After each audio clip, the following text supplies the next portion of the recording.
just at a different point than Europe. So Europe went really too far, I would say. You see that in my teaching then, that we are so confused and we lost our identity. And probably you remember in the first week we talk about that the West is losing its values more and more, and also the influence in the whole world. And they go to China and talk about human rights and so on. The Chinese, they don't listen anymore because we don't have values anymore. And so what do we want to teach? So human rights is today the understanding everybody can do what he wants to do. Sex, drug, rock and roll, and then we protect that everybody is free and can do whatever he wants. But this is absolutely not good, and it went in a wrong direction. And one of the biggest is the sexual identity. So I hope we will bring not too much confusion, because yesterday we had the revelation of Jesus Christ. That actually belongs to the week before. But this week is media week. So, and we go to look to the world, what kind of media influence us. And so therefore now sexual identity is one of that I think extremely influence us. And it influenced the West, and I will tell you a bit the story from the West. But now through the UN, the West tried to put this to every nation, and especially to Africa, to force them, when you want to have money, then you have to follow our human rights. And of course, human rights, they understand as well that this sexual identity, that everybody is free, can choose what he wants.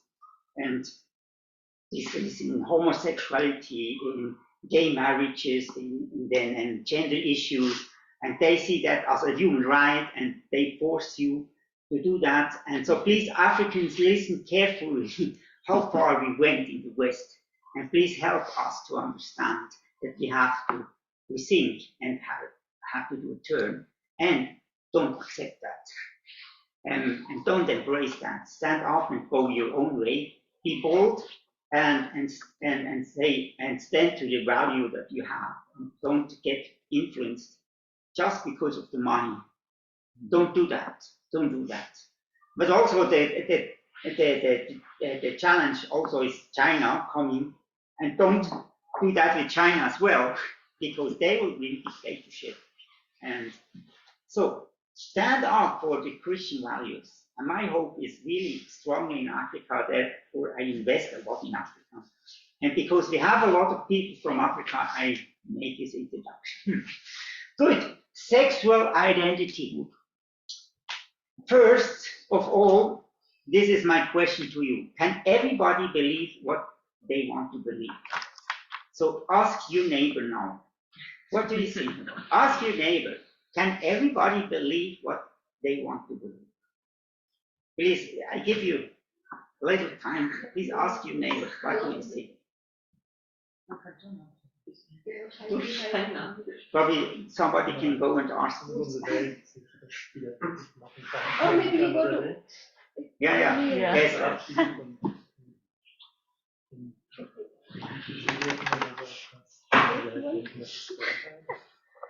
Can everyone believe what they want to believe? Est-ce que chacun peut croire ce que... It's a tricky question. Yeah. Ask your neighbor. Can you relate to what you want to relate?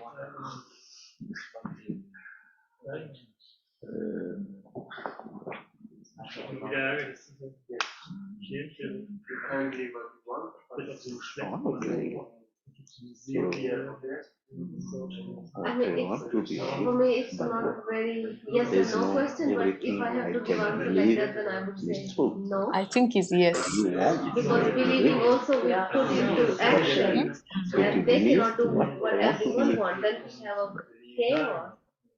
Here. That's the question. Yeah. Yes.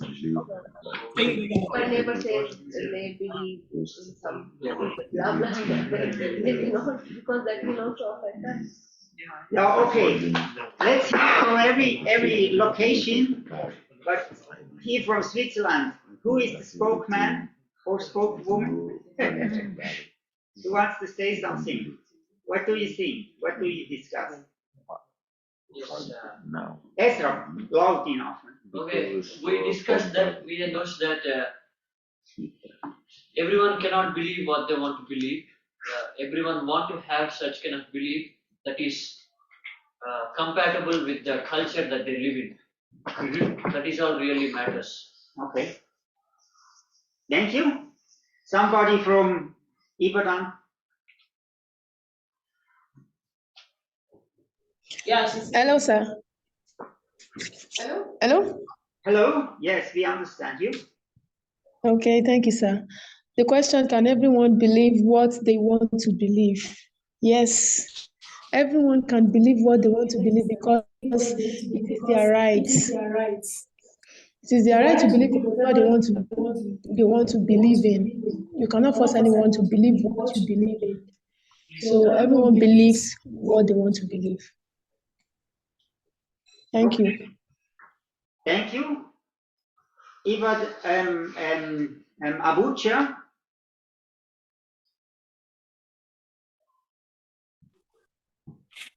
Hello, this is Honey. Hello, Honey. Yeah, hi. As much as we are not going to force people to believe what they want to believe, I think we can persuade them to believe the right way. Yeah, thank you. Good, good. So let's take now somebody from Malawi.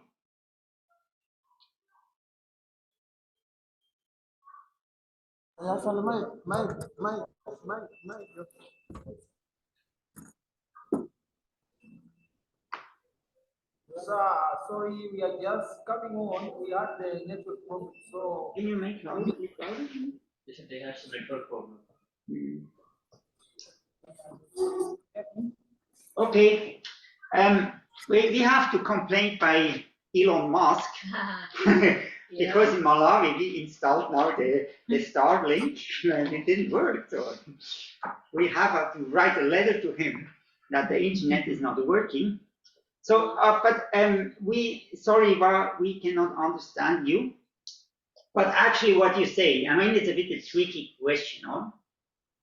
But actually, yes, everybody can believe what he wants. But so, let's say you can believe that when you jump out of airplane without a parachute, you will not die. You can believe that, but you will die. The consequences you cannot choose. But you can believe what you want. You can believe smoking, even it says on the package you will die if you smoke. Here in Switzerland, on every package, really big. I hope it's the same. Is it the same in Germany? Okay, people they say, oh, I don't believe it, or I don't know. You can believe whatever you want. Of course, you can believe whatever you want, but the consequences you cannot choose. The consequence is clear.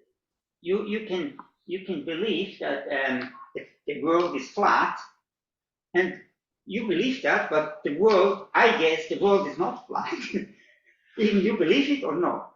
You can believe in God, or you cannot believe in God, but this will not change the circumstances that there is a God, or there is no God. Your belief has nothing to do with reality. Your belief can be so far and really can be unrealistic. And often our belief is unrealistic. But we believe it. We believe in stupid things and we do stupid things. And we all do that. I do that. And this is the world of school. We want to learn what is really the right thing to believe. Why do I believe what I believe? When you want to become a professional football player, you cannot believe what you want. You have to do your training every day. You have to eat the right food. You can say, oh, I want to have really something unhealthy. I want to go to McDonald's and it's not a function. You can do that, but then you will never reach the goal. When you have a goal, you can no more believe what you want. You have to do what they say. Let's say in a football game, there are rules and you have to hold on the rules. If you do a foul, you kicked out of the game. You cannot do what you want. You have to hold on the rules. So if you have a goal, you cannot believe what you want. Because you know that your belief has consequences, and therefore you hold on the right thing. But when it's come now to the West, to the sexual identity, I think we go the opposite way. Everybody can believe what they want to believe. So let's see, I brought a video. I hope this time it will function. In 2016, the United Nations Human Rights Council created the mandate of the independent expert for protection against violence and discrimination based on sexual orientation and gender identity, the IESOGI. Since then, a lot of important and groundbreaking work has been done. The goals of the independent expert's mandate are to research, examine, and provide visibility to the violence and discrimination experienced every day by gay, lesbian, bisexual, trans, and other gender-diverse persons around the world. With these findings, the IESOGI advises member states on best practices and measures needed to prevent, prosecute, and punish violence and discrimination through law, access to justice, and public policy. To achieve this, the independent expert's mandate uses 4 methods: visiting countries to conduct fact-finding missions and raise awareness, receiving allegations and concerns of violence and discrimination based on SOGI and bringing them to the attention of states, engaging constantly in dialogue with society, experts, academia, and states, and finally, conducting and publishing research on topics relevant to the mandate. So what can you expect to see more of? The mandate will continue dealing with individual cases, country visits and research, and speaking to the widest possible range of stakeholders. Every statement, report, and case finding is made public, so that citizens and policymakers have the opportunity to reference the material during conversations with their national governments. While international support for the IESOGI mandate has grown since its creation, with much credit due to the active participation of civil society and great cooperation of member states, there is still much work and research to be done in order to ensure that every person, no matter where they live, who they are, or who they love, can live in a world free from violence and discrimination.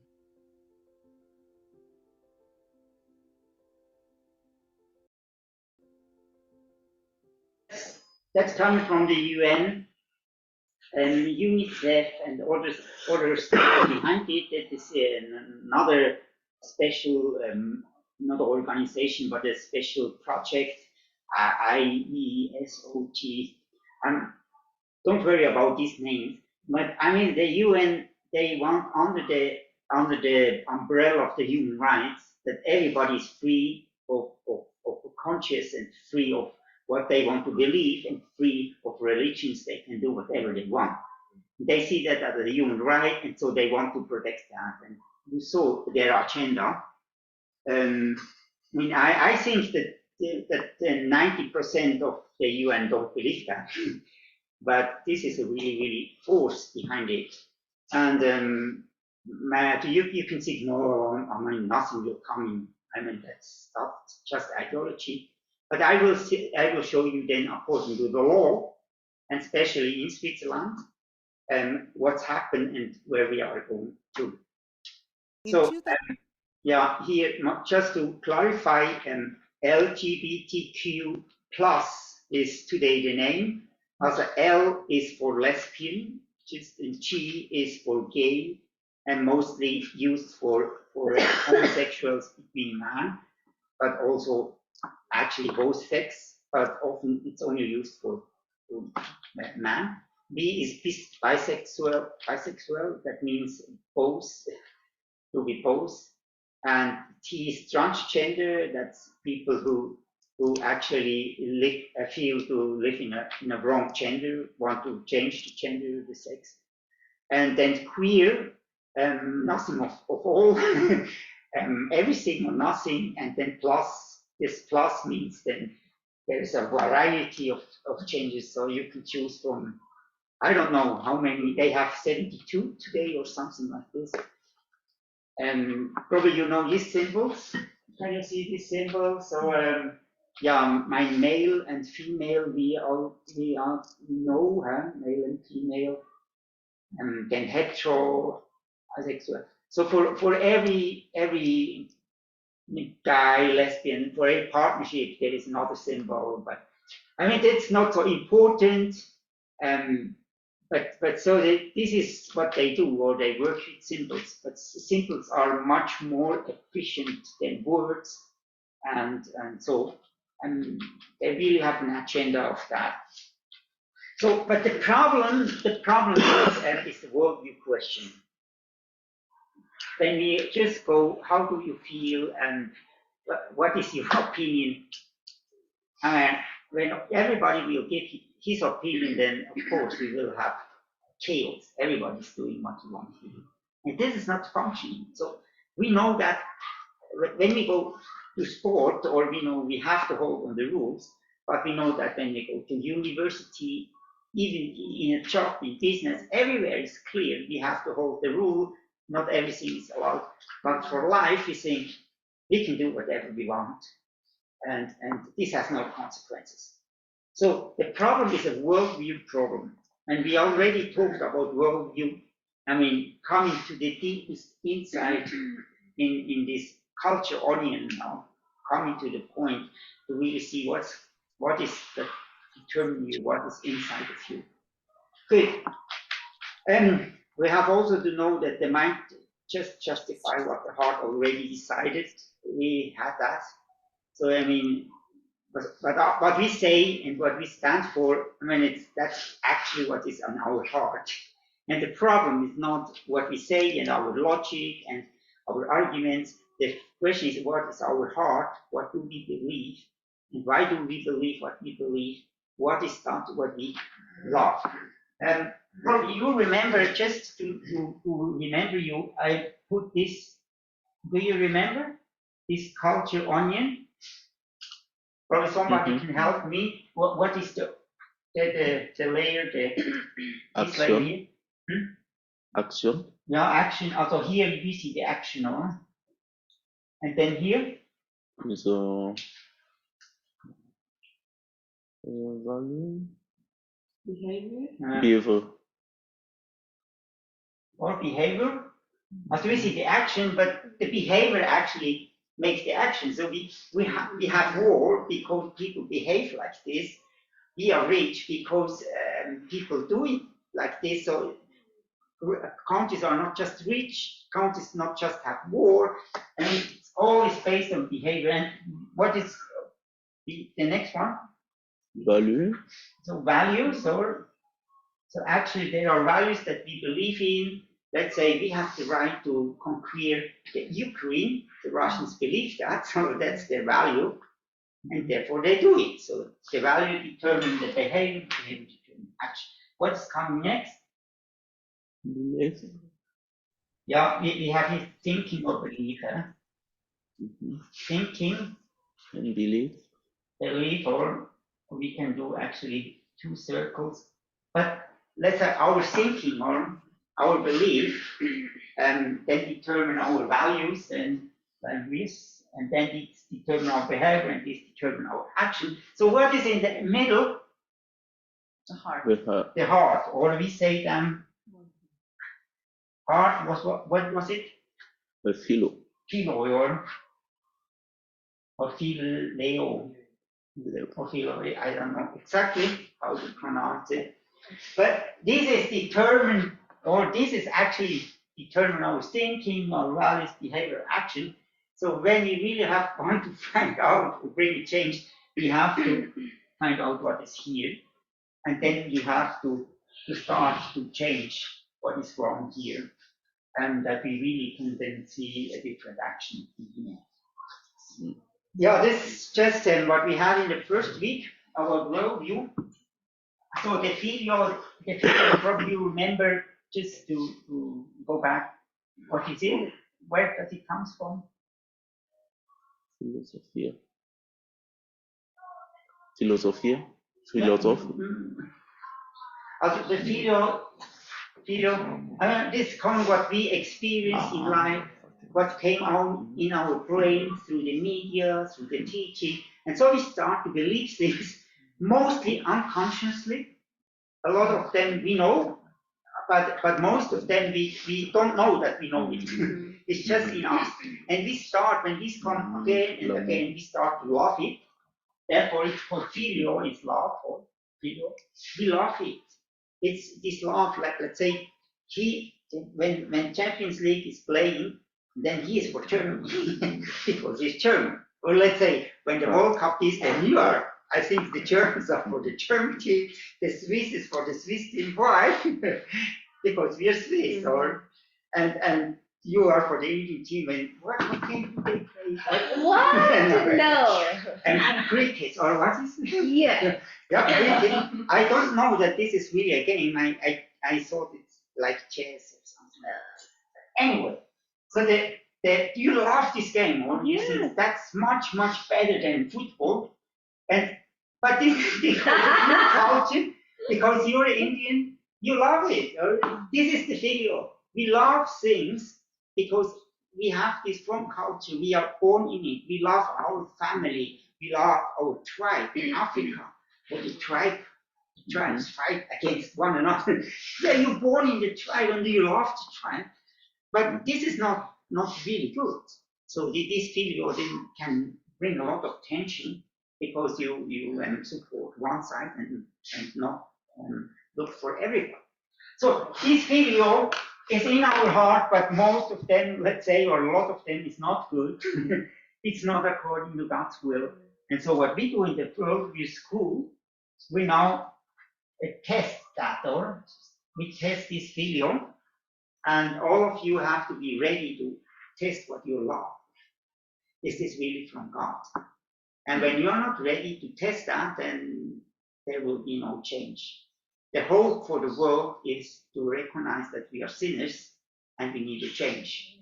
As long as we don't think we are sinners and we have to change and our thinking is wrong, nothing will change in the world. We will just be a slave of the media, of what's happening around us. When we not start that and start to learn to think, to study the Bible and test your inner filio and ask, is this really the right thing? Actions will not change.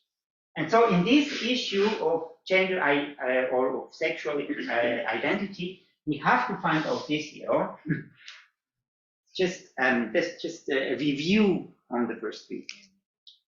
Good. So let us see now how we get that far.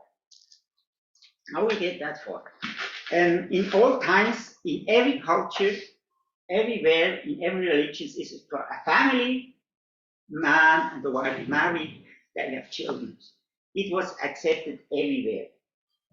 You can say actually, in the old times, a family was not just a man, a wife, and children. There was also the grandparents and the brothers and sisters. And then there was much bigger, and then the father, they had a big family, like let's say Abraham, his family was big, or there was a lot in it. So it was clear. There was no debate. Every culture, every religions, all had a concept of family like this. Called nuclear family? Mm-hmm. Nuclear family, you follow? Nuclear? No. Did I say? No. I'm asking. No, I don't know this. Okay. Joint families. Yeah, just now I take a law from the Old Testament just to understand a bit the concept. And this is a law, and probably you can read that. Molly, can I ask you to read? You did it so wonderful yesterday. Oh, thank you. Okay. When two brothers are living together and one of them dies without leaving a son, his widow must not be married outside the family to a foreigner. Instead, the brother-in-law must go to her, take her as his wife, and perform the duty of a brother-in-law. Okay, so what do you think about that?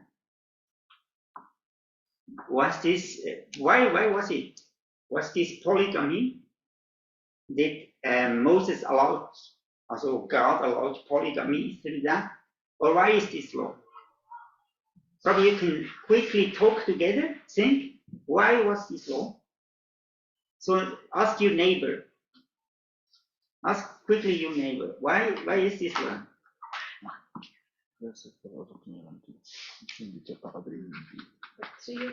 Yeah, I think you can join him. Yeah, just quickly, not that long, but just ask your neighbor this question.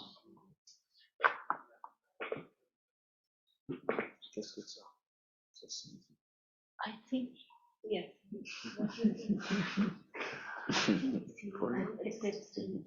But you can understand. Hey, Ezra, can you? Yeah. Two brothers are living together and one of them died.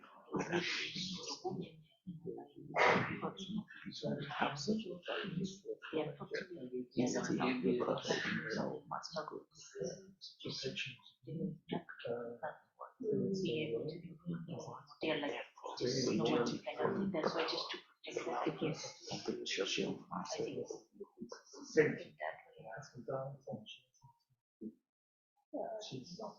Okay, have a spokesman from Switzerland. Why was this law? Simon, I think you want to share because you did the DBS. So Why did you ever do this? Why? Yeah, I mean, or anyone else can. Yeah, also please, or I think this is a protection for the woman who is not has no husband anymore, and it's so important to have children in that time, and yeah, so that's also good for the woman. no, thank you. That's good. Yeah, good. I mean, should we have one voice from Africa? Who wants to speak? Abucha, do you want to say something?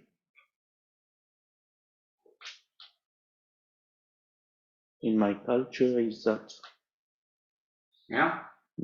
Yeah, also here our African friend from Burkina Faso just said in your culture is like this. So why is it? Why is it?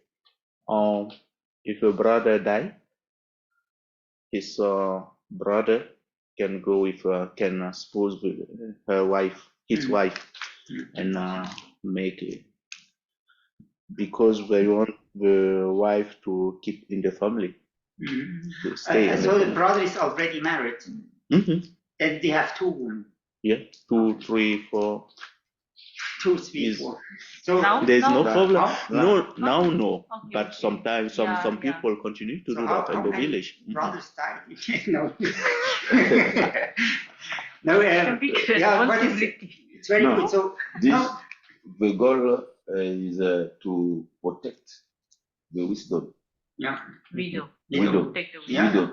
You're right. I mean that the law. We in the West always think about sex, and so yeah, or we think about okay, but then it was really a protection because in the old times there was no insurance for widows or something like this. Yeah, no right for work or anything. Yeah, and so it was clear that a business was in a family, and when the father died or the man died, so I mean everything was gone. So she has actually nothing to do, would be a social issue, and the state has to take care of it. But she get in poverty.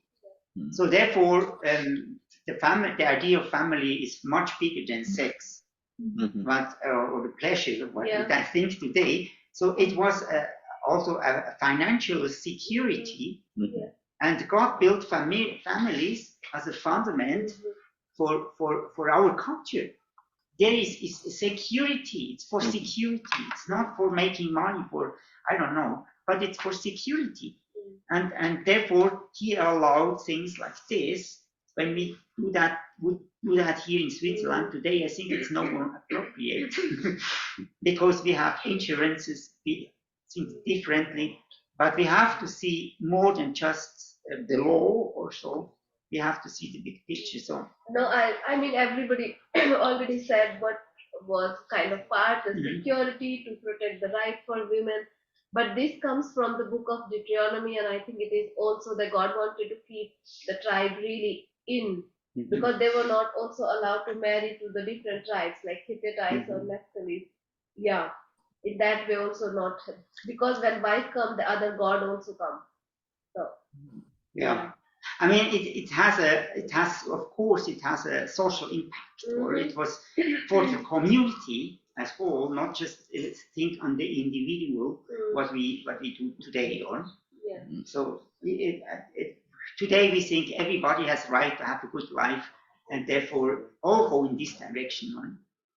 So here is another verse, probably. Moni, you did it so far. Yeah. So you have to read it. Teach them repeatedly to your children. Talk about them while sitting in your house or walking on the road. And as you lie down or get up, tie them as reminders on your forearm, bind them on your forehead, and write them on the door frames of your house and on your gates. Yeah. So for what was family? What was the task for family? Teach the next generation, teach the children. So we are responsible. And so what today in the West more is, okay, the state take responsibility. We, as soon as possible, we can send the kids to the state and they take care of it. And we look that we have a good school system because we think we are out of half responsibility.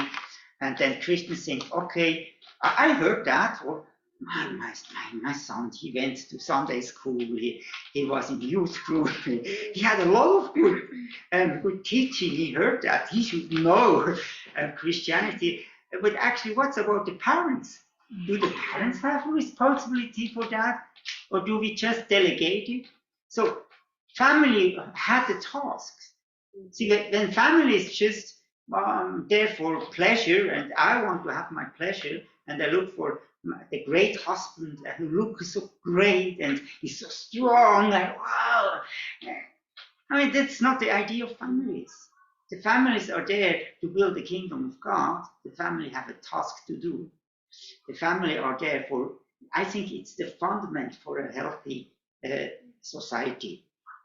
And see, but when we go away from that, what I think, what we do in the West, then and we come to this individual, and everybody has his right, then this vessel will disappear, and then also God's kingdom can no more be built. Good. So after the Reformation, there was the first time where then the family became legal, in the sense legal, because it was the church who married. Before it was a cultural thing, so marriage just happened. But then it became a law from the church. I think, no, I don't know exactly where it's written, but it's Augsburg, this where they came together and make laws. Then they say, okay, it's allowed, or every man and woman can marry, so that's allowed. That was a law, when they are Christians. But also it stated about adultery, incest, and concubinage, also that people man and wife live together without marriage is not allowed. So, and this was then the starting of the Western modern civilization, with this idea when everybody has the right to marry, but the church will marry you, and there are some conditions that this, some laws that this is not allowed. Good. I come now to Switzerland, so you have to research that in your own country, especially when you live in the West. It's very interesting to see that. But 1848, Switzerland get a constitution, actually the first one. And so then they write in this constitution, right for marriages between Catholics and the Reformed. Also, it was it's always the debate, or the Catholics married the Catholics and the Reformed married the Reformed. But between, it was actually always the question, do they have to become Catholics before they can marry? And you know the debate in Switzerland, or the Catholics and Reformed, and it's still today. In some cantons, there is really not a war, but actually a conflict. Also in Ireland, between Northern Ireland especially, and then Scotland, you know, Scotland, Glasgow has two football teams, very famous. One is the Catholics, one very important. Yeah, it's still a debate, but then there was the constitution. No, there is not, depending on the religious that you have. Actually, there was no Muslims, no discussion about Muslims in this time. But actually, all have the right to marry. So, 1874 was then the civil marriage made required, also that is not just the right, that you have to do a civil marriage. So the church marriage was then done, but everybody needs to have also a civil marriage. And today we only need a civil marriage, and the church marriage is not a requirement. But actually this came from 1874. 1907 was then divorce is extended to more means, also reasons. That means before it was forbidden only in really extreme cases, and now it became released a bit more that there is also a right to divorce. But it came like 1907, so we don't look, it's now closely to everything. But this was sort of understanding until the 60s. And in the 60s, a revolution happened. And this was the hippie. And the hippie movement started in Woodstock. Probably you heard Woodstock in America. It became a disaster in the end. But here, a little clip about these hippies. And because I think we have to understand this, change the whole world. How I live my hippie life. What a far out trip. In my heart is love for others, all my sisters and my brothers. How I love my hippie life. How I love my hippie life. Barefoot on cement. Barefoot on cement. Brother, can you spare a quarter? Care to share some marijuana? Oh, we're gonna change the world, at least we're gonna try. We're gonna take this low down world and make it high, high, high. Lift it up to see the light. Lift it up to see the light. Open up its heart. Try to end its stress and strife. Turn it on to hippie life. How I love my hippie life. How I love my hippie life. What a far out trip. We're gonna save the drinking water. Peace is just around the corner. Oh, we're gonna change the world. At least we're gonna try. We'll take this world and make it high, high, high.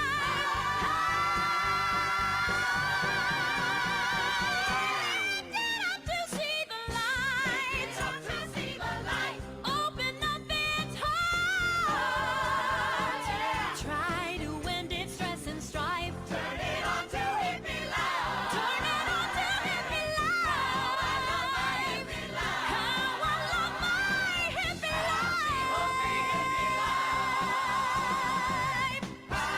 love my hippie life. How I love my hippie life.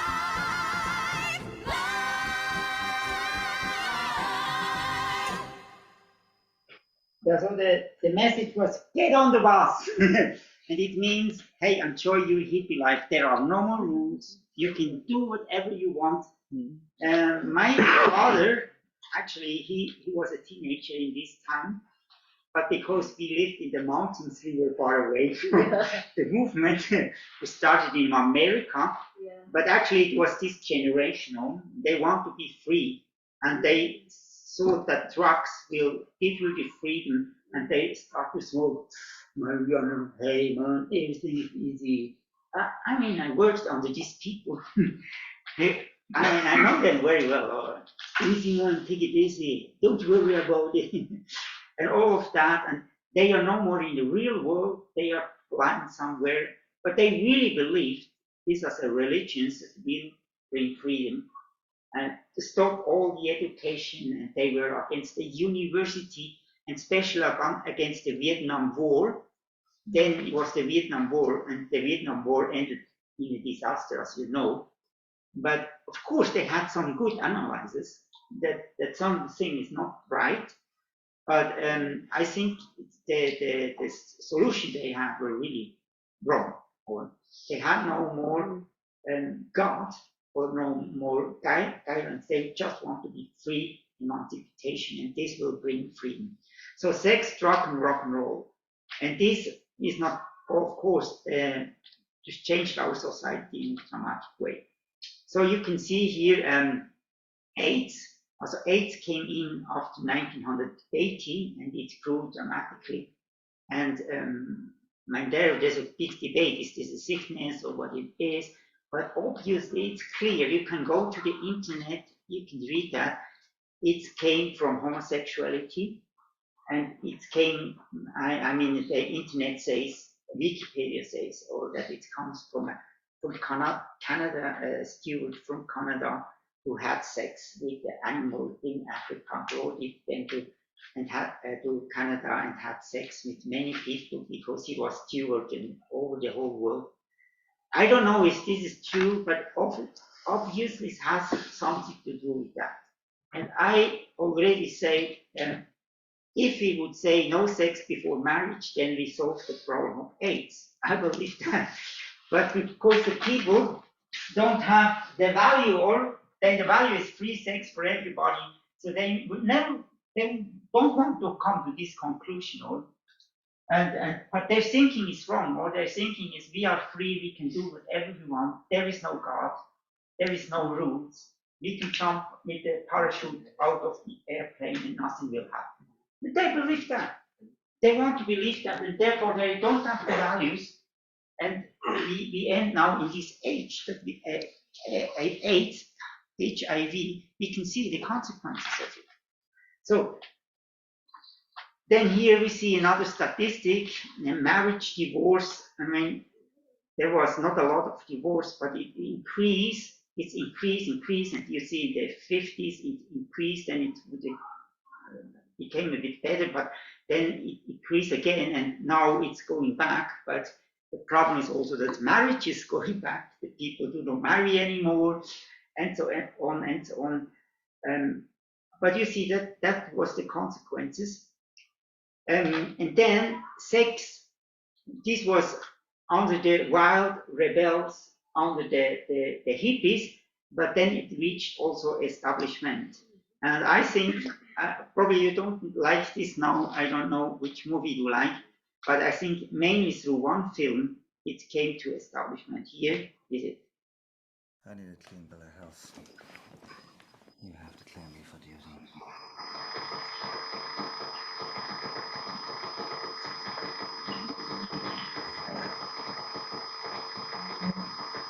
Is it, what is the ground?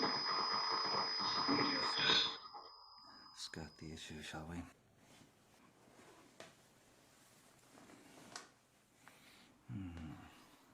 I can show that here because you see that in all social medias. I mean, it's on television, it's not, and we accepted that kind of things. I think it came to establishment.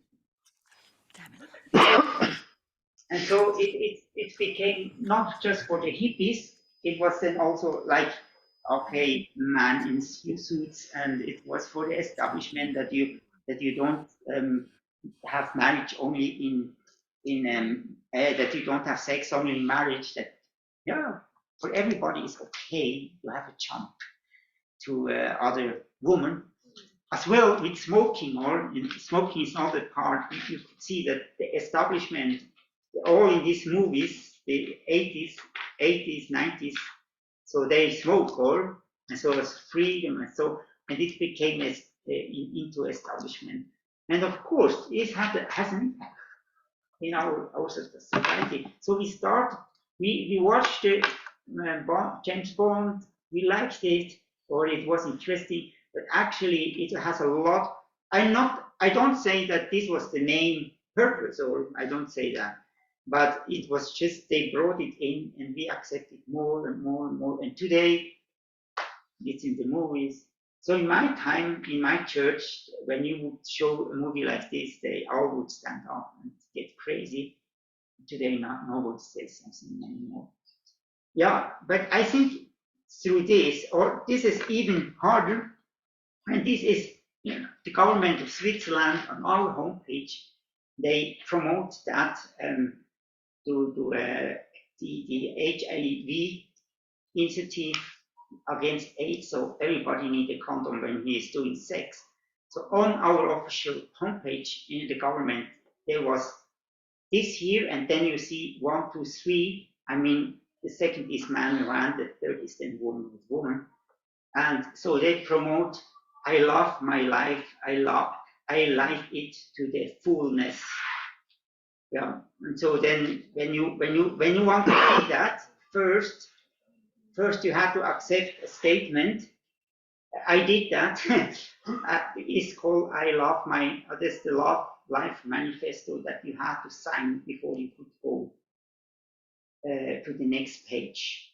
So I live as I please, I love who I want, because I only have this one life.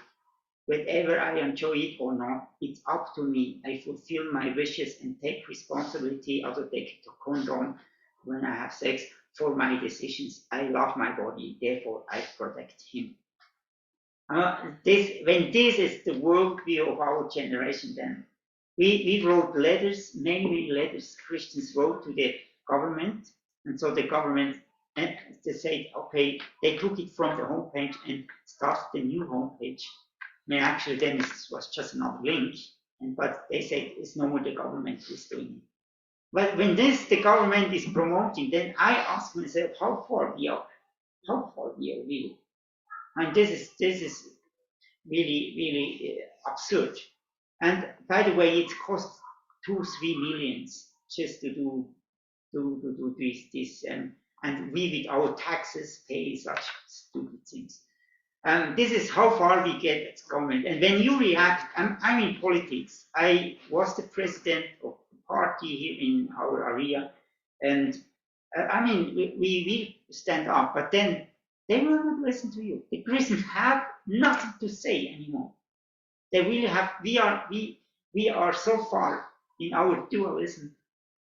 In our churches, we sing in Hallelujah and pray, but we are not aware what's going on in society, and we are not prepared to stand and do something against it. So this is the idea of the worldly school, and that I hope we can prepare you for the future, that you become relevant for standing up. So, going on, in Switzerland, night before, also in the war, absolutely unnecessarily thing, I think, in the war they decided, because there were other problems during this time than this, prostitution has been legal. I mean, how can you do that legal? You know, all the human trafficking. We don't have, sometimes we had a teaching about human trafficking. It's brutal how they live under these circumstances, what's happened there. And we accept that. When you came by the highway, Hendrix, by the highway, came you from Zurich to Bern on this highway, highway number 1, you pass a big thing on the facade, you see all the women who are very poor. They don't have money to buy clothes, so they are on the facade, and this is a really big house just for have sex. I mean, how stupid! And also here, when you come from the highway, this hotel is actually just for sex. This hot will be. So we know it, or we know where it is, but I mean, we just accept that. And when you stand up, then they say we are radical, we are racists, we are all of them. And so we did a teaching to have homosexuality, to address this topic, and then the rebels came, also the left party came. They had posters and stopped, and we couldn't go on.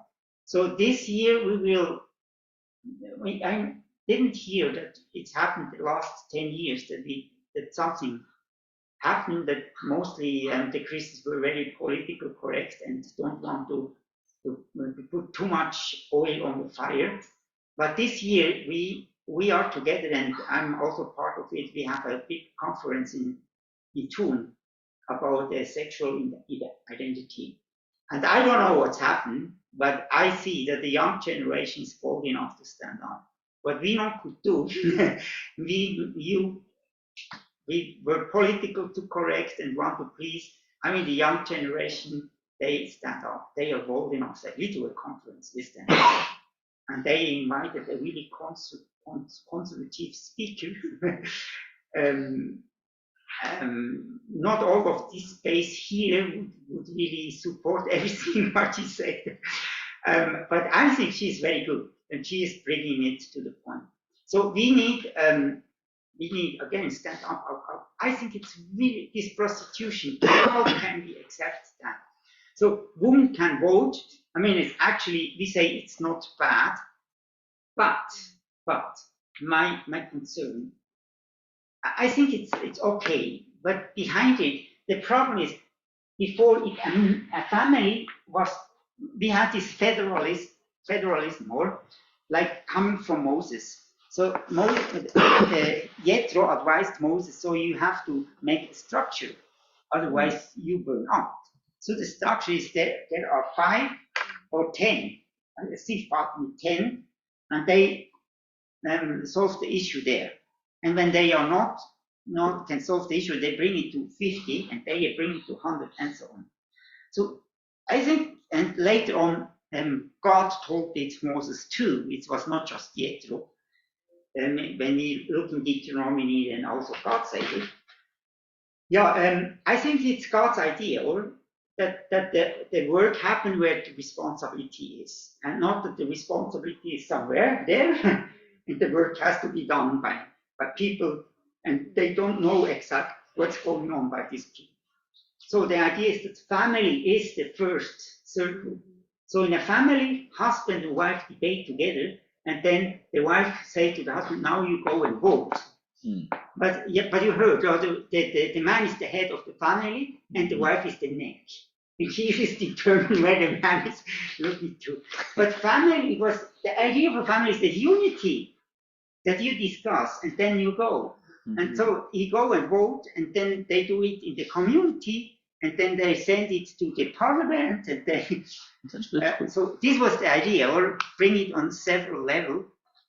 And we have, we have 7 councillors. We don't have a president, and it's also this system, or they have to discuss, and then they come out. There is only one voice, and they bring the voice. And probably not everybody is the same opinion. Of course, it's not the same opinion, because they are from left, right. But see, this unity, create vessels of unity. So when now everybody can vote, then this is normal. It's normally in this direction. So the direction was everybody has right. Everybody can choose what he wants to choose. But then finally lose also the purpose in this kind.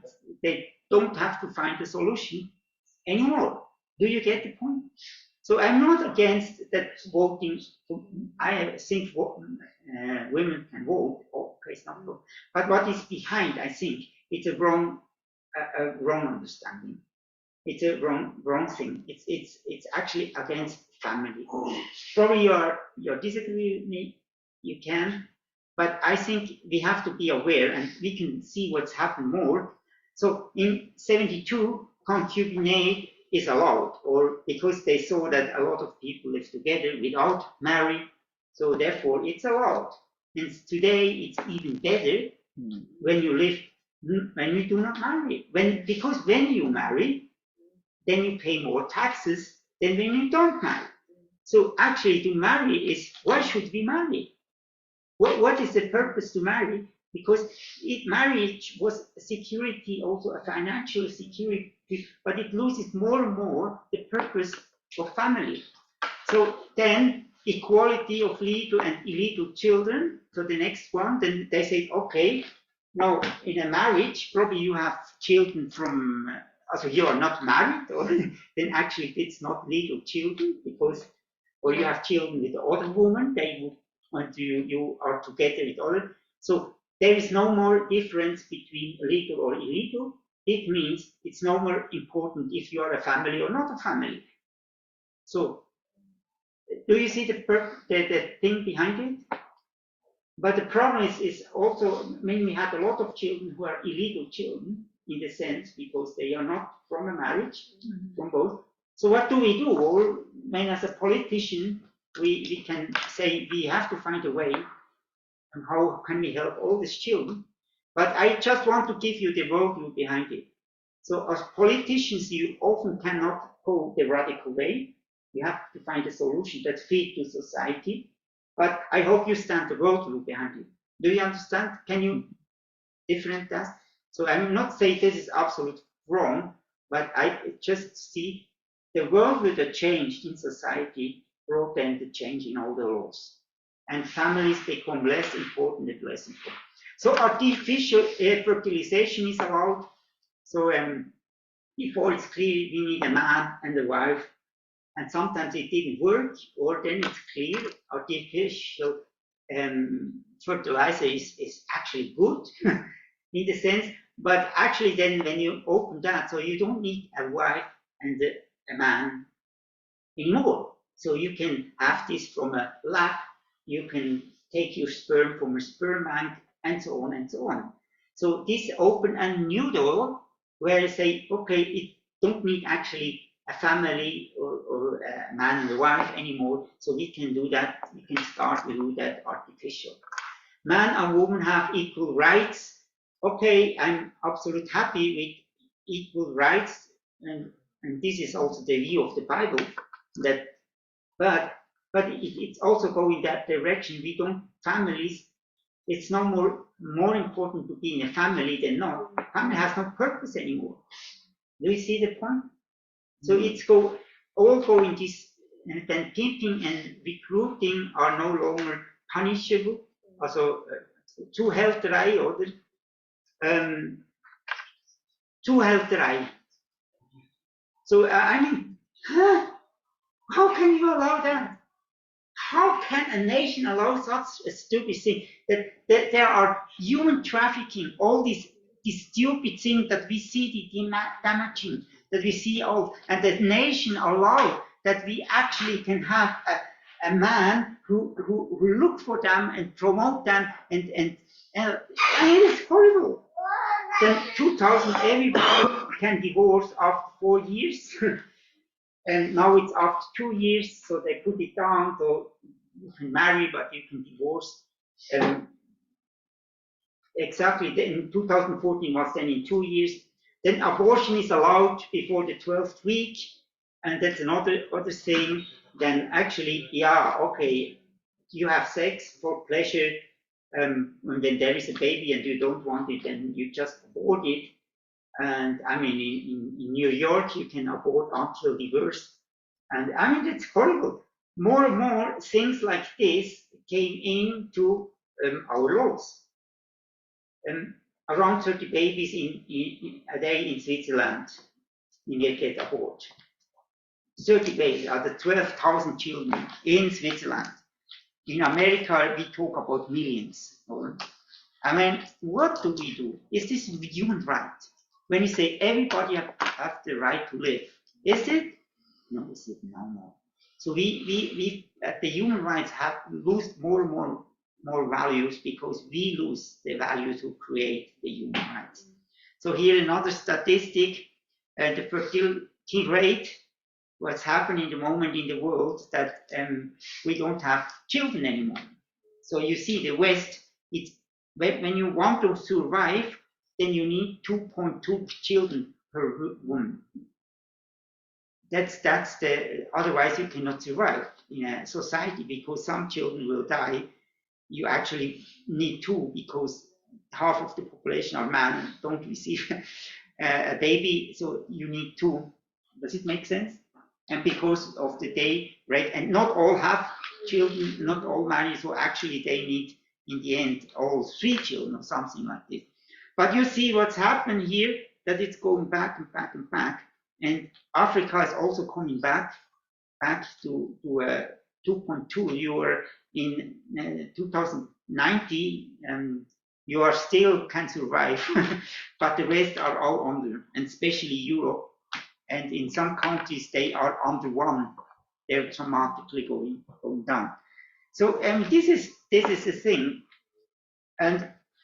And here we probably know this graph, or you see what's happened from 1960 on.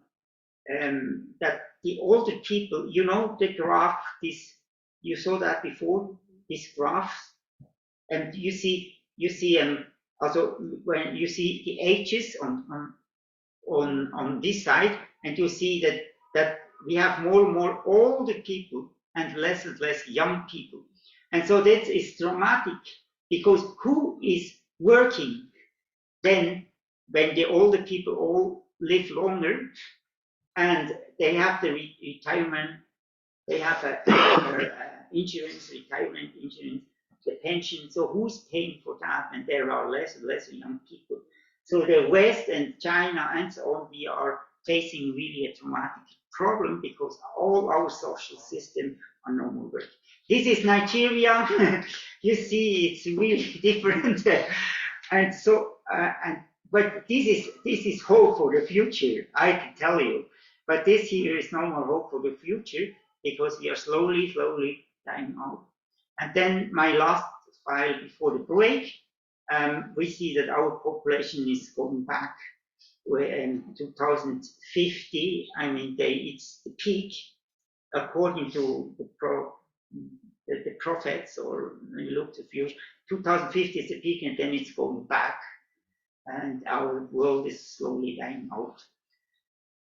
Okay, this is a bit bad news, but we know we have God, and we not have to follow all of that. We can change. We are reformers. And after the break, we will go on. And I wish you a very good snack and coffee. Thank you.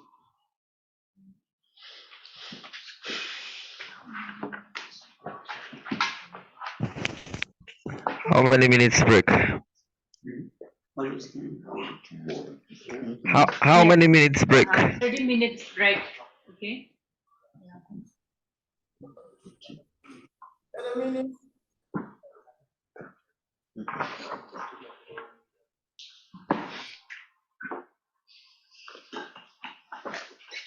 All those over Zoom will be back after 30 minutes.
Great.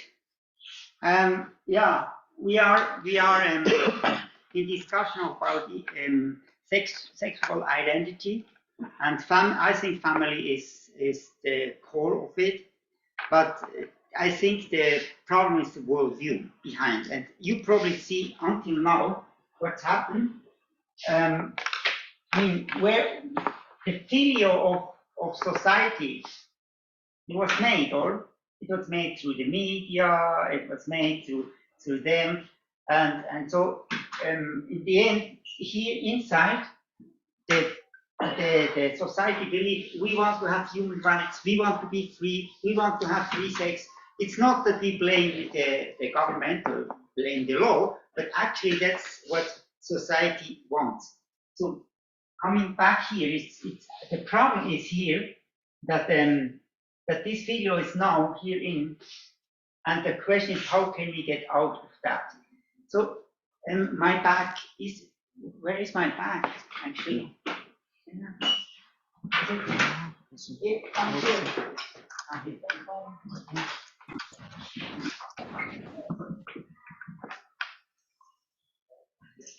I just brought something with me.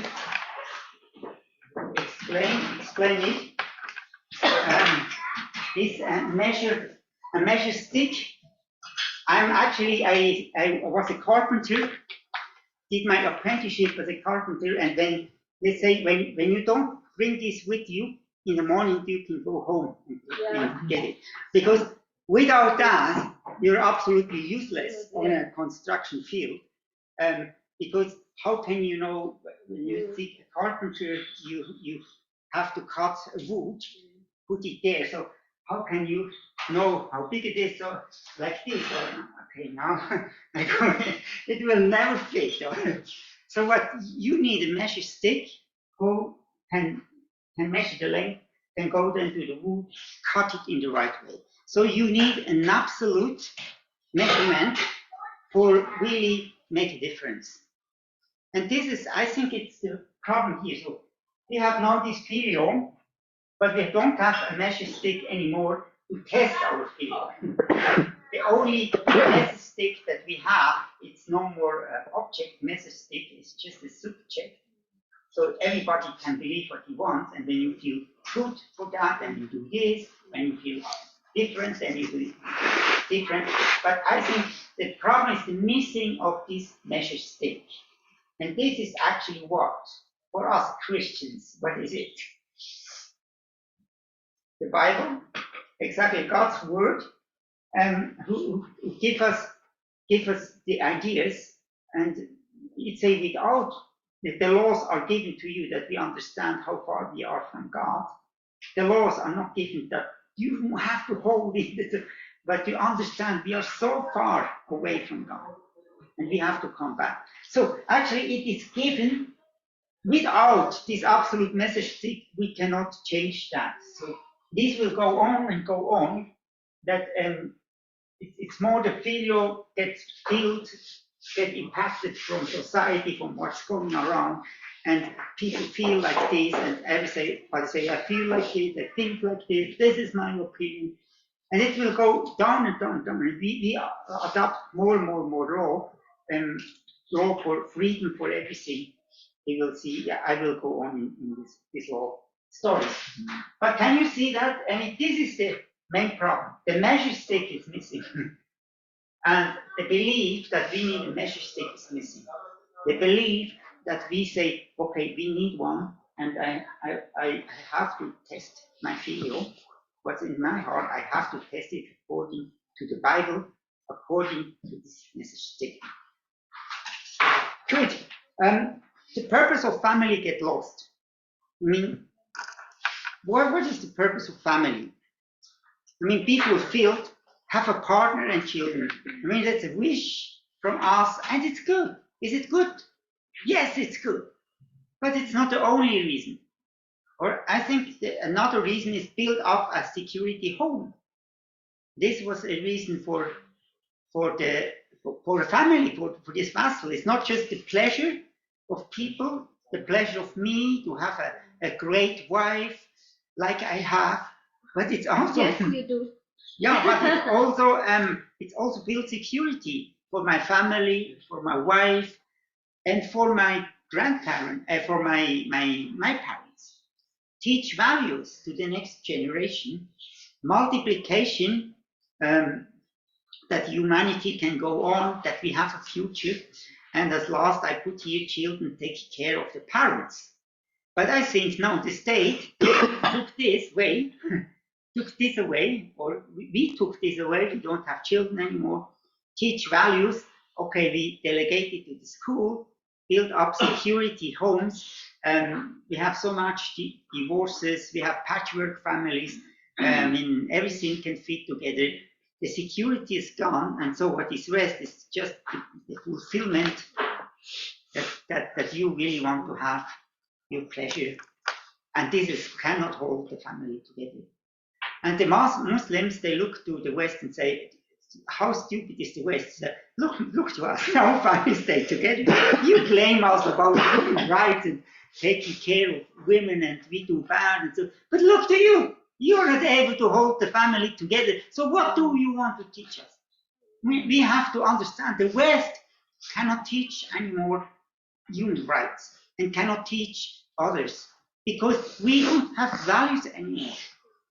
I told you the story from Vietnam or Afghanistan. America withdrew from Vietnam, withdrew from Afghanistan, withdrew from Iraq. They wanted to help, but they didn't help because they lost the values. They had no more to tell them besides sex, drug, and rock and roll. And everybody has his own choice to do everything what he wants. This is the problem. I hope you understand that. And this is the problem as well here now in this sexual identity. So going on, partnership for same-sex couples is allowed, 2007 here in Switzerland.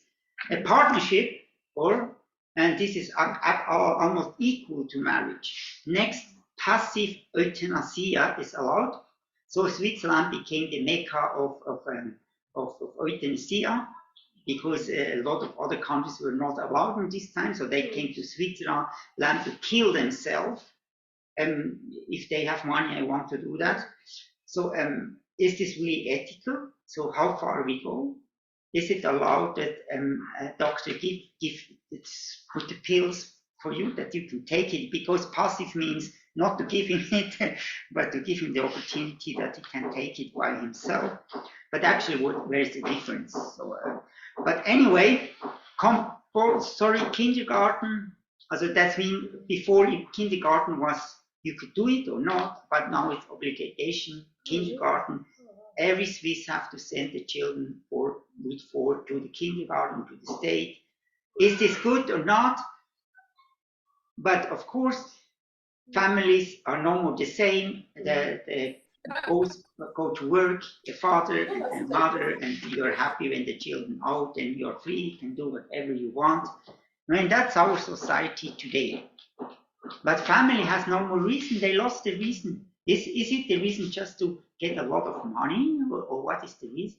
That everybody feels fulfillment in their work, but family lost their values, and we have to understand that. And this is just one step more. I don't say it's absolutely wrong, but I say what is behind it. We should understand what's going on. So the Swiss government takes over the school system. The system was in the cantons. And now it's centralized. They all should go the same direction in Switzerland. We say then harmony, but it didn't work. Still the cantons have different, especially in languages. One have English, other have French. It's absolutely not working, and I would say it's more or less a nightmare. Don't record that. But I think it's not really a good idea because the idea that the control, there is control, and everybody has to do the same will not work. Because in a canton, when they are closer by the French border, of course they want to have French as a second language, and the others in Zurich, they want to speak English as a second language, and not French. Why should they learn French?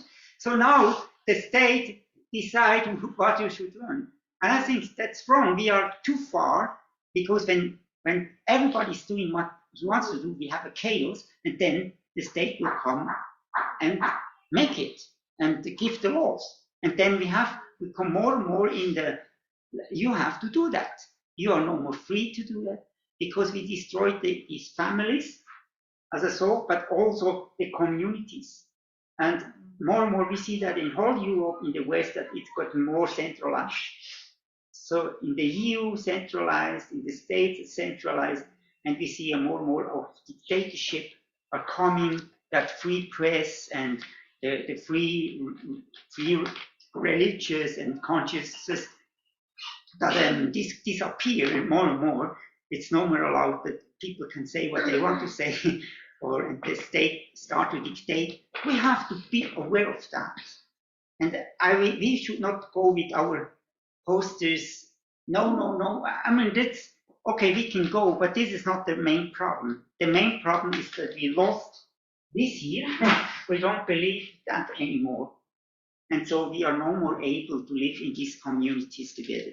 So next one, allowed to visit prostitution as social therapy for prisoners. I mean, prisoners get more right than children. We abort the children in prisons, we send to prostitute. How stupid can parliamentarians be who allow such a law? Pornography is allowed over 16. Another step. Pornography is allowed. Come on. I mean, it's destroying our health, destroying everything. We know that, but with this make a law that this is allowed, and now they can do this on internet and so, and we can no more do something against it, and everything like this. It's stupid. Examination of the embryos before reproduction, also that means examination. That means that you test an embryo in an artificial embryo. You can test it before you plant it in the woman, because they say, okay, we will not plant a sick embryo in a mother woman. But the question is an ethical question, because they actually can test. They know the gender, they know the sex, they know what kind of blue eyes, I don't know, all the things. And so it's an ethical question. Do we not start to make children by ourselves? Do we not start to decide who can live and who cannot live? I think we take God out of that and decide who can live and not. And this is going on, and more and more of these laws come into our debates. So 2015, this was the first time I really was in the debate, in political debate, debated with MPs from the national parliament, and so. But in the end, the Christians, we lost. We lose almost everything.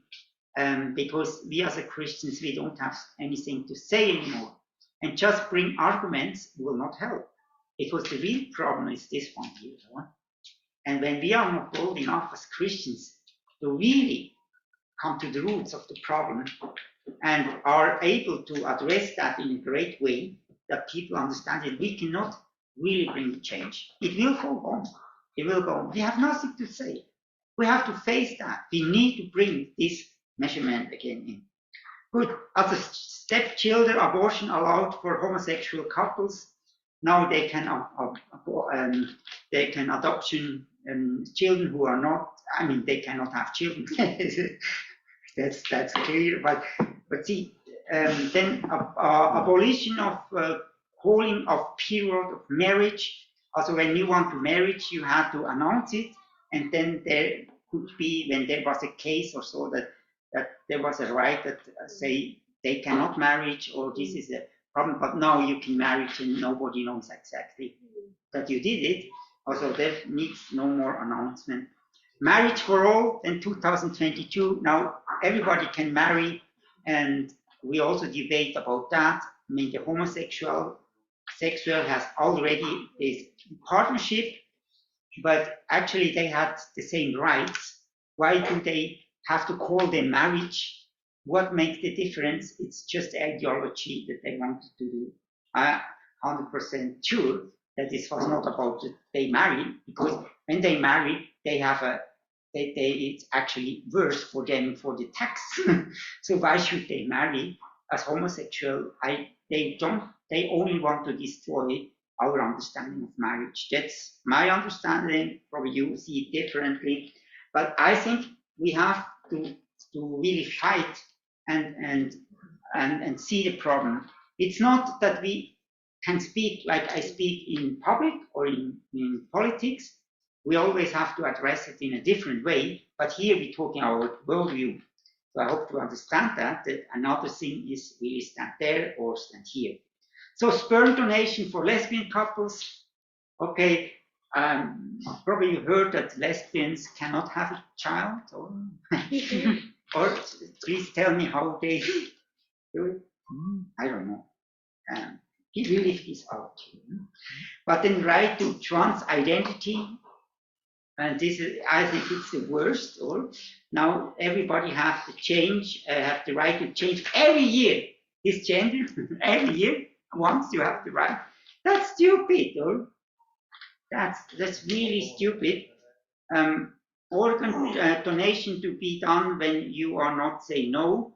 Also, the organ donations, you have to give the right that they can use your organ when you die, but now every organ can be used when you not say no. Or do you see that's a change of the system? But it's also again something to take it away from us, and the state is deciding it. And so yeah, so it's a legalization of cannabis. Also, I mean, it's a stupid thing. I always say I worked in the slum of Switzerland. I was around all these people who smoke cannabis. When a teenager smokes cannabis, you see that. You see it. You know it. They are. It's clear. I mean, it's really bad. It's really bad.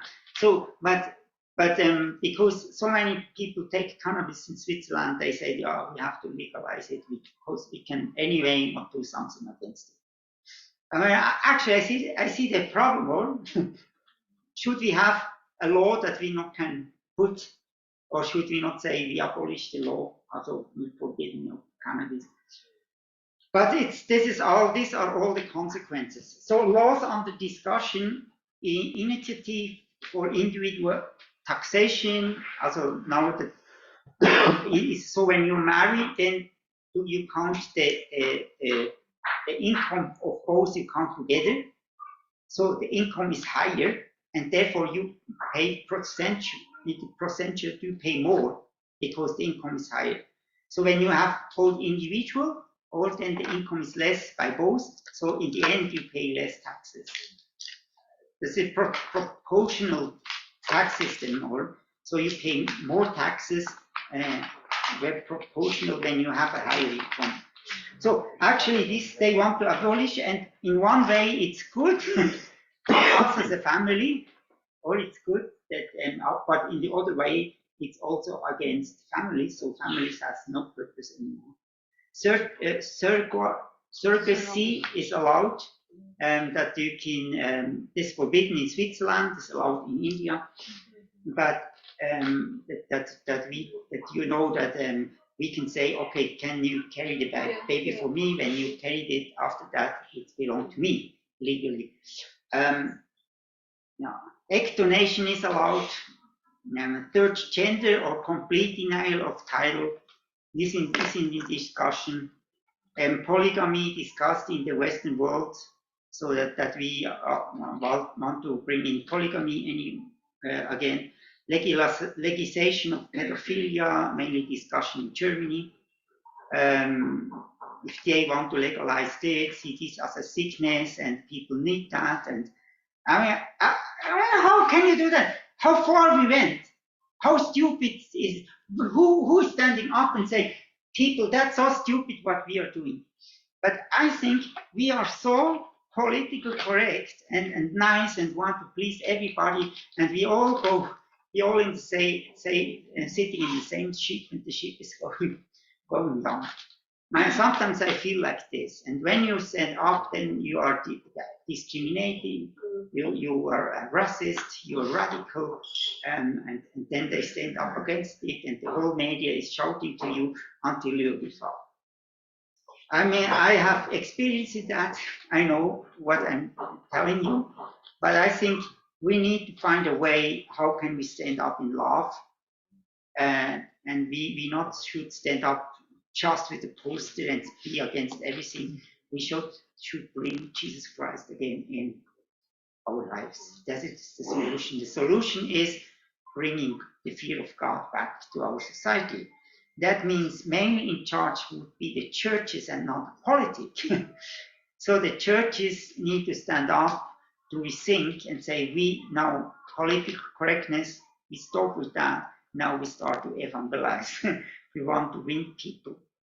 And not because just of winning and get money or I don't know, but really to bring Christ to the people.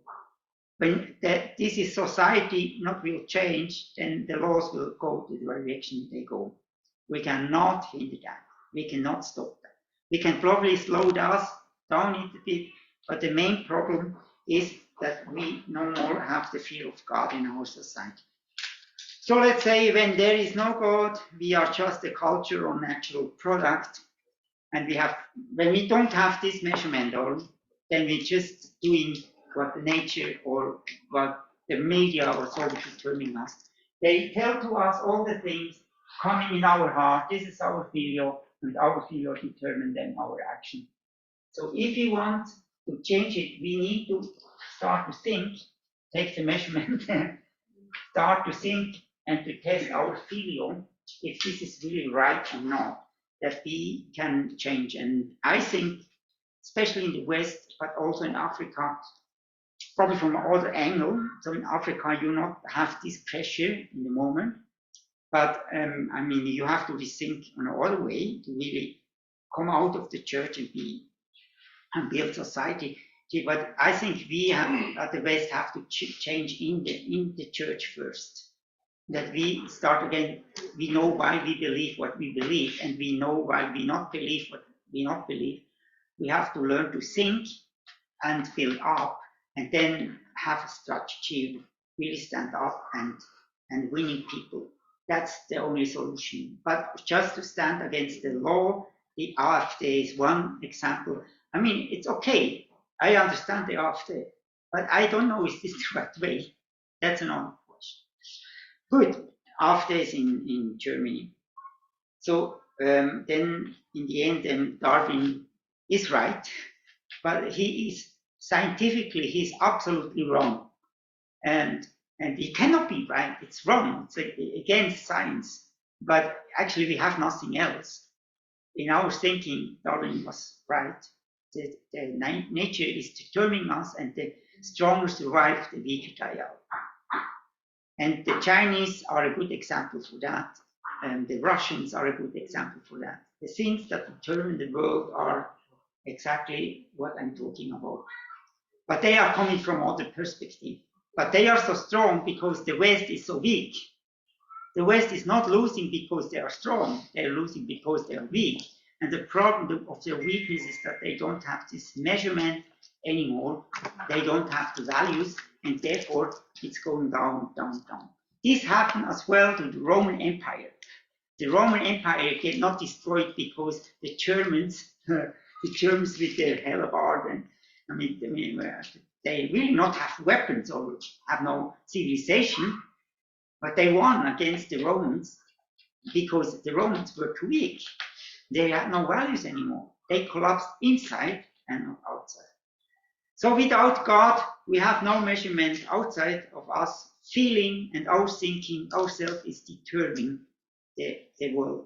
And this means that this filio, all the influence coming make us filio, and this filio is then making our action, and we are in a turning, and we are a victim of our feelings and our thinking. We actually have no free will, we are a slave of ourselves. Free will means not that you have to follow the outside, the media, you are manipulated. The free will means there is a measurement and I can decide, do I want to believe that or not? That means a free will. But when we don't have this one, we actually have no free will. We just follow our feelings. We just follow our filio, what we believe, we think, but actually we are a victim. Exactly was what Darwin said, or we are just a product out of nature. And nature determines us, or say, let's say the environment determines us. So then we don't have real arguments anymore. We can try to stand up with posters and do all the things, AfD and so on. But actually we don't have right arguments anymore when we not go back to the Creator and start by God and talk about the fear of God. We don't have an identity and a purpose in life. So at the end, the purpose in life is just, I want to enjoy my life because after 80 years is finished. So I do my best out of it. But what is the purpose in life? And there is no eternity, there is nothing more than just yourself. Then the stronger survive. And I want to belong to the stronger. And when you are weak, then this is your problem. But from God's perspective, we know we want to support the weaker one. We want to help people to find their destiny. We invest, we support, we take care of them, and we not just look for ourselves. But this would be the consequence. So, and the last individualism and individualism and loneliness will be the end. So you will be alone because there is these communities are getting destroyed, and in the end, everybody is individual, can do what he wants, but he's alone. There is the state who gives the rules, dictates you, and you are alone somewhere because these communities are destroyed. These, I think, are the consequences. So let us now go to the Bible, because, I mean, this is the news from media. This is, I think we go this way. I put it in a dramatic way. I mean, we have other problems as well, not just this. But this is, we always have to distinguish. We have to build up our mindset. And then when we do practical things, we need to act in love and do it differently, probably. So, but we have to understand this is something that's happening in our society. And now we see what God the Creator really have to say to it. Good. I have here, Moni is my reader, and you can read that. So God created mankind in his own image. In his own image, God created them. He created them male and female. So the men say. No, that's good. The first one. Yeah, I mean the foundation of this measurement is God created man and woman in his image. We already talked about that. Is God man or woman? We came to this conclusion, no, God is both, or he has no sex. He is both, and he decided to represent himself in his image, makes two out of it. And one is called woman, one is called a man. And when you put both together, then you represent God the best. So family actually would be the best representative of who God is. A family where man and wife are committing to stay together. Whatever happens, they will stay together. This promise, this would represent God the best. And then when you have children, and so then you present God even better to show this community, that God was also community. We know he was Trinity before creation. We talked about that. But he was always community. There was the Father, the Son, the Holy Spirit, his community. And his image is community, it's not individualism. Individualism is not the image of God. The image of God is community. And the best representing is man and wife and children who say we stay together whatever happens. Not everybody is married, of course not, but we can stay also together in our businesses, man and wife. Community is the idea. I don't say that everybody has to marry, and this is the only representing of God, but I would say marriages are the best explaining that. But also we should live that in bigger communities, families in the old time, there were the sisters, the brothers who didn't marry, the parents, everybody was in a family, it was even bigger, so we should not think only on this individual picture of family that we have today. But actually, this is God's idea. So can you read the next one? So the men say, at last, this is bone from my bones and flesh from my flesh. This one will be called woman, because she was taken from man. So here is also to see that's actually, yeah, forget the reference is in Genesis 2, I think 9 or so. But yeah, it's he, and God shows this more practically. What does it mean? So there is something missing in the man, and probably some people say, yeah, there is one rib missing in man, and I don't know. You probably can know more about that. I think it's not, but actually it was not about the rib. It was about the symbolic that the man, something is missing in man. And only when woman and man are coming together, then it represents the fullness of God. So, and therefore, individualism was never the idea of God and cannot represent God. You alone cannot represent God. You can only represent God when we are in community. That can mean also in community like Wagwan, community in a team also. But marriages would be the idea of the core, and we need this family because in family there are also the children grow up, and families are responsible for the children. So I hope, as you see, it's not against people who are not married. So we all include in this big picture. So the last verse. Therefore, a man will leave his father and his mother and cling to his wife, and they will become one flesh. So okay, the marriage, actually, in the Old Testament, marriage is always, it was not like in the New Testament, that do you have sex before or after, and when is marriage? All these are not in the Bible, actually. But it was actually more clear that when you had sex, then from this time on you are married. But anyway, this is another thing. But you become one flesh, and then the idea was this multiplication. God's idea of multiplication is, so when they become one flesh, a man and a wife, then they leave the family and create a new family. So the multiplication happens through this family.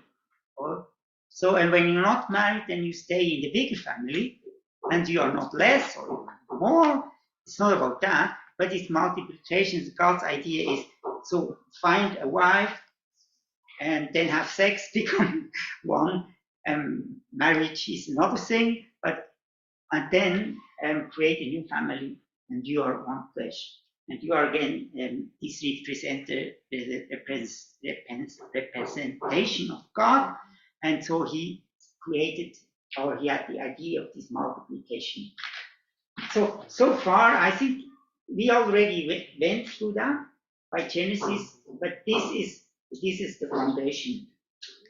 And Now, looking at, you can read this here. Lord, how is it that you are going to reveal yourself to us and not to the world? Jesus answered him, if anyone loves me, he will keep my word. Then my Father will love him, and we will go to him and make our home within him. The one who does not love me does not keep my words. Yeah, so coming now to the New Testament, I mean, there would be more to tell about the Old Testament, of course. But I think we are in the churches always say, oh, I love God. Only what he is telling me I will do. All das blah, blah, blah, blah. And sometimes they really blah, blah, blah, blah. See, look to that. And me, John, you know that. Lord John is this prophet to talk always about if you want to love God, then you hold your commandments. This is the fear of God. Loving him is holding his commandments. Look to that. So I don't care. And when you look in the Old Testament, God say to Ezekiel, I think, and also to other prophets, I don't want to listen to this worship anymore. I cannot hear it anymore because they didn't follow my words. They didn't obey my words. I mean, that's just also in Africa sometimes you sing. Stop with your services, with your singing. Okay, it's great, but I want to have your commitment. I want to have that's mean love. Follow my commandments. But how can you follow the commandments when you don't know it? So this is something that we have to teach our children. We have to teach these values. We have to teach these principles from God. We have to teach the word of God. How can they follow when they don't know it? And sometimes I feel that the churches are more wanted people feel right and feel good, and they are right with God, they are right with one another. Everything is okay. But see, following his commandments, make clear guidance, say this is the way. When you want to win something, when you want to play in the Super League, you have to train. You cannot do everything. And so, but I think we lost the vision, that we lost the goal, what we want to reach. It's about, and we talked about the last 3 weeks, or it's about the restoration of this whole creation. It's about eternity. It's about resurrection. It's about the kingdom of God. Everything what we do has eternal values. We have a perspective. We want to play in the Super League of Jesus. But when you want to play there, then you have to follow his commandments. Then you have to hold his word. And see, I think that's no more a common teaching in our church. We have this individual teaching. Everybody can do what he wants. And if you are okay, if you feel homosexual, okay, yeah, you feel homosexual. What is your opinion for that? What is your opinion for that? What is your opinion? And of course, handle with people who feel homosexual is a different story. Right? I mean, this is also coming from past, from father, and all the stories. And we cannot, I mean, I'm not a counselor for these people who can help. I never helped somebody. I'm not a professional at all. To handle with things is really a different story. But we here in a worldview school, and I want really to show you the direction that we have to go for and really make a change. So coming to this verse. The fear of the Lord is the beginning of knowledge, but fools despise wisdom and discipline. Yeah, I mean, that's the fear of God, and I think that's the main problem, that we lost the fear of God. And you know, the opposite of fear of God is fear of man. And we are so want to please everybody, want to be politically correct, blah blah blah. But we need to have the fear of God back in our nation, back in our churches. And I think it's probably more in Africa than in the West. Yeah, it is. It's not probably. I think it really is more in Africa than in the West. We need that again in our churches. When you want to have a change, then it's not enough to put the posters up, and we need to find back to God, because this is the beginning. So the big question is there something over me? do people believe that there is something over me, like this measure stick that I hold to? And I think, I claim now that in the West, and especially my generation, probably the youth generation will change again. But let's say my generation or generation under me, and so we are more politically correct. We try to please everybody, but really believe that there is a measurement over me that I have to hold on.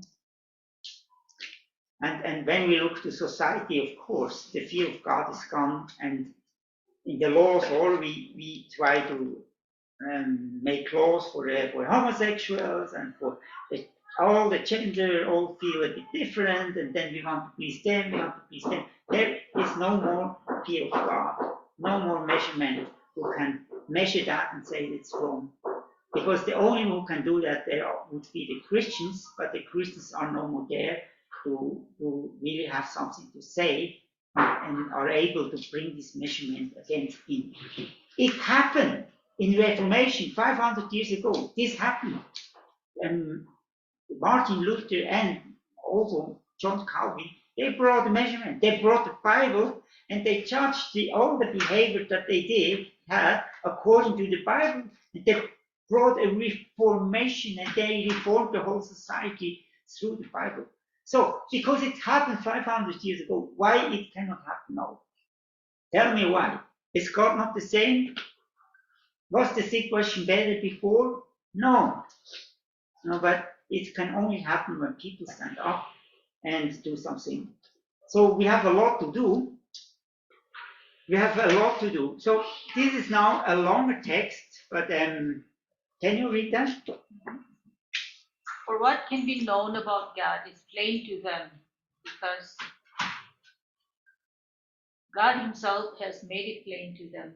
For since the creation of the world, God's invisible attributes, his eternal power and divine nature, have been understood and observed by what he made, so the people are without excuse.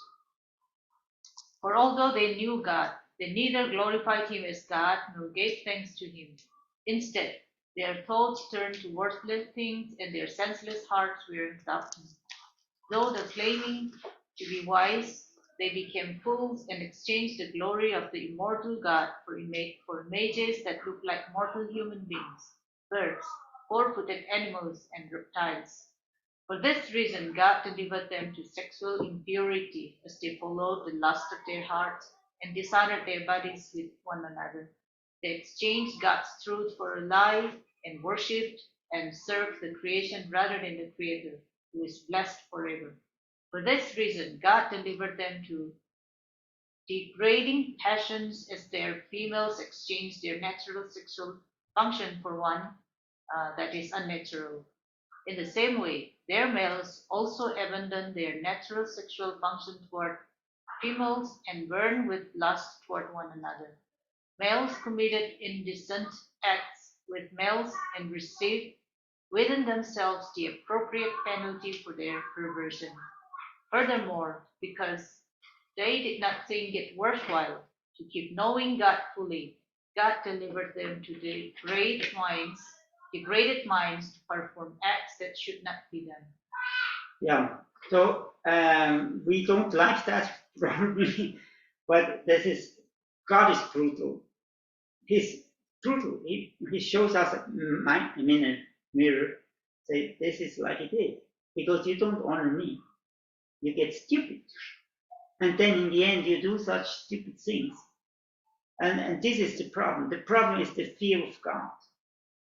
And so I think we can see that in the New Testament, and often in churches, so they would not like to read that because this is not politically correct. So, but actually, we have to really bring it to a point. So, because the fear of God is no more there, because people don't want to honor God anymore. This is the problem, that in the end they are so blind to refuse to refuse and do such stupid things. So again, handle with that when somebody has homosexual feelings, it's a very different story. But here, I say this again. Here we are in the worldview class, and then how to do it in practice and different stories. Just that you know, that we not can go and now and just hammer these verses over the people. So the big problem is self-centeredness, or we look to the creation instead to the creator. We look to ourselves, and it's our feeling, it's our thinking. So this is the big problem came through the fall. We had that last week. And so here is a sentence from Swiss. He was really influential. Jeremias Gotthelf, and he was a politician, and he wrote books, and there are films, and in their films he always addressed these moral issues. And here can you read as well that? God the Lord has put duties first. After duties only come rights. After sowing comes reaping. Yeah, I think this is a very good sentence. It describes the problem. So human rights, we understand, I have right, or but actually when there is no duty, then there will be no right. Because the rights are there to protect the one who cannot fight for their own rights. This is the duty from the powerful to protect the weaker. And so the rights are like the laws from the Bible. This is not just the laws are there to protect the weaker, but we have a duty to hold them. And when we not hold them to protect the weaker, then what's up? Or just that everybody have the right will not function. So I think one biggest problem is here from the Christians is also that we lost the perspective for the world. We are more followed the philosophers like Plato, René Descartes, like Nietzsche, and all the things who say the world has no hope anymore. We just now go on cloud and worship there, and we'll have eternal life in cloud. So the hope for the world get lost by the Christian. I think this is the main problem, that we lost the hope for the world. And I'm old enough to say that, and I was in many churches, and so I think a lot of there are politicians who stay for rights and so, but I see not many people here in Switzerland or in other parts who really stand up to think we need to have a reformation back to God, not just stop laws who go in the wrong direction. We need a reformation to bring the fear of God back. And we have a duty to hold the commandments of God before there will be rights.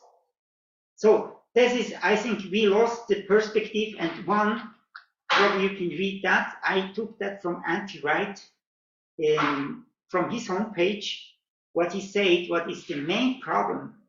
And Anti-Right is a bishop. He is really famous. He wrote a lot of books.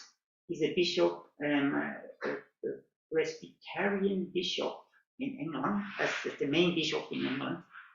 I hope I'm right. And can you read that, what he said? Dispensationalism spreads a one-sided, pessimistic worldview for Christians. They do no longer hope for God's renewal and transformation of the world through his salvation, which is already taking place in a fragmented manner. Also, he has a lot to say. He's really a top theologian of our days. And he said that this dispensationalism, also all the question about the end time and rapture and all of that, led the people to a pessimistic view of society. And this is the problem, why we are no longer really have something to say in the world. The problem is not that we don't have something to say. The problem is we have a wrong perspective. We have a wrong worldview. If we not believe what we talked about, the restoration of this whole creation, that we working for eternity, and we believe everything will burn up, like the dispensationalists believe, and we go up to heaven. So why should we take care of that? because it has no eternal view. It anyway corrupts. Jesus can come back tomorrow, we don't know. So why should we do that? And the only what he said, the only thing that stays is then just becoming right with God, that when I die, that I come to heaven. That's the only purpose, or the most important purpose. But then you don't have to wonder why we don't have influence in society anymore. This has to change first, that we receive a perspective for the world. And we believe Switzerland needs a reformation. We need to find back to the fear of God, that something can change. As long as we don't believe that, we not really can work for that. And we need people who believe that, not just in Switzerland, in Germany, in Africa. I have hope in Africa. I see people who really believe that. They will want to go out, they want to build parties, they want to put Christianity in society, and so on and so on. But here in the West, I really, sometimes it's hard to find people who really believe that. And probably you can agree with me. These people are missing, but we need these people. You are called, we are called as Christians to be. So why we have human rights? Also, it's not coming from nature, because in nature the strong are surviving. Or it's also not coming from democracy, because in a democracy always the majority win about the minority. So human rights cannot come from there. It's absolutely logical. So where does it come from? God. And when we have this chaos, or we have no more these human rights who protect the people, also when we no more have the Creator, the fear of God, and we don't have human rights anymore, then a dictator will come, and he will dictate, and will take care of the weaker. Also, human rights have to come from God. So in the end, so let's say, there is no human rights without God. So people don't believe me, but this is the case. So human rights are coming from God. I can also show that historically to you. And when there is, when there God is, the fear of God is away, then more and more somebody determine us to hold the whole thing together, and he will say, no more everybody can speak. There is no more freedom of speech. There is no more freedom of press. There is no more freedom of conscience. You cannot just believe what you want. And so it's more and more get determined from people when we lose this God. So the human rights disappear. Abortion is a good example. We say human rights, say it's the right for life for everybody, and we abort children. How can we do that? Because we have no more definition of what a child is. Or is a child just when it's healthy and when it's productive, or have the potential to be productive, or when is a child? I believe the child is a child because it has spirit first, when God gave him life, and not just because of the body. So, but when the spirit is gone, and we don't believe in God anymore, then just the body is there, and so we decide, is the body good enough or not? And so it's designer baby are not far away. And they are already make research with designer babies. And with cloning and all of that, probably heard about this. Yeah, the purpose of family, again, we had this before, and we have to come again and say, what is the purpose for family? And the purpose for family is not just have happy marriages and happy ceremonies, and we are so, fall in love and everything is good. So families have a higher purpose than just yourself. Families have a purpose to build the kingdom of God, to build security, teach values, bring multiplication, and then later on, children also take care of their parents. Good. So the last thing that I have for you is just what can we do? Then we have a discussion, but here is just what can we do now to stand up. Also, first we have to know what we believe and why we believe what we believe, why we not believe what we don't believe. As long we have not a clear picture, we not really can stand up and bring it to a change. It's required to study our Bible, to research, to come to a worldview school, to do a DBS, a Bible school, to just sitting around and doing what you are doing, nothing will change. We have to dig now into the Word, and we have to listen to teachings, and we have to stand up and have to find out. So, I mean, it's a lot thing to do, but I think that's the first step. The step is you need to have a really understanding. I did it in a short time about the Bible, but we need to come to a clear understanding and a clear passion. We need back the fear of God in our society that something can change. So when you have that, we want to find the Creator. Yeah, and we have this wish that we want to see the salvation in our society. We want to see that the God's principle come into our society, that laws can change. As long as we not have this wish, we don't have to wonder that nothing can happen. And this wish can only come when you spend time with God, when you do your work, when you study your Bible. Just hanging around and look to YouTube and on social media, you will not get that. I can tell you, you will never get to this video who made you strong enough to say, I want to change something. And as long as it's not here in your heart, forget. Don't stand up. You can become angry and put posters on and smash the Bible over heads of others, but it will not help. It will not really change. So a change happens in the heart first. Then we need empathy. We cannot just go and do it with a sword. We need empathy for the people, because every people, let's say, who has homosexual feelings, there's a story behind it, why he has that. So we need this empathy. We need time. We cannot just go and put the Bible there and tell them you have to do this and this and this, what you do is wrong. We have to accept people who have this feeling and go and be ready to go with them away.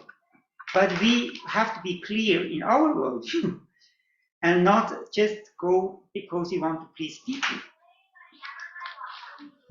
Then, as next, we can build up structure first for ourselves, so that we not do that. People have to see that in us. We are different.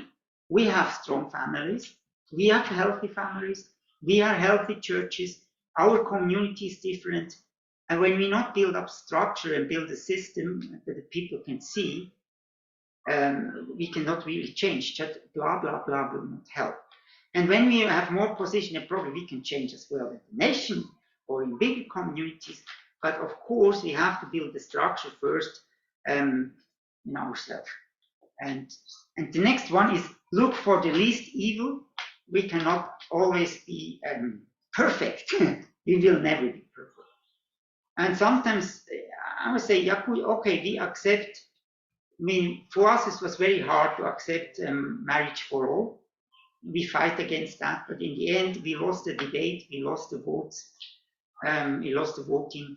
Then you have to accept it, or you cannot always stand against with posters. So the problem is not, and the law itself, the problem is deep in the hearts of the people. And as long as this is not changing there in the people, laws cannot help. Laws never make people make laws. So therefore when we build structure, we have to make a compromise, and not everything will be perfect. So if you want to be perfect, you will destroy more. So that's the revolution. So the revolution is coming. Everything is wrong now. Everything has to be new. And we never can do that. If we want to do that, then we cannot go into politics. We cannot go into society, because the things are not perfect. And there is a lot of needs, and we only can change a little bit. So next one, we always would show the right way and not give up even the people don't believe us. And so that's hard. sometimes, yeah, they made the law with marriage for all. I do not accept that. In the sense, I don't want to have that. So we have still to go on and not give up, even people don't believe us. So, but where I have authority, I need to give clear guidelines. And so, please, where you have authority in your family, first for yourself, in your family, but probably in your community, here in YWAM, in the churches, stand up, build structure, make guidelines, than others. And we have to start from down to up and not from up to down. Okay, so thank you very much. I took 5 minutes too long, but I hope you enjoyed the teaching, and now it's time for a reflection in your class, and I will give back the money.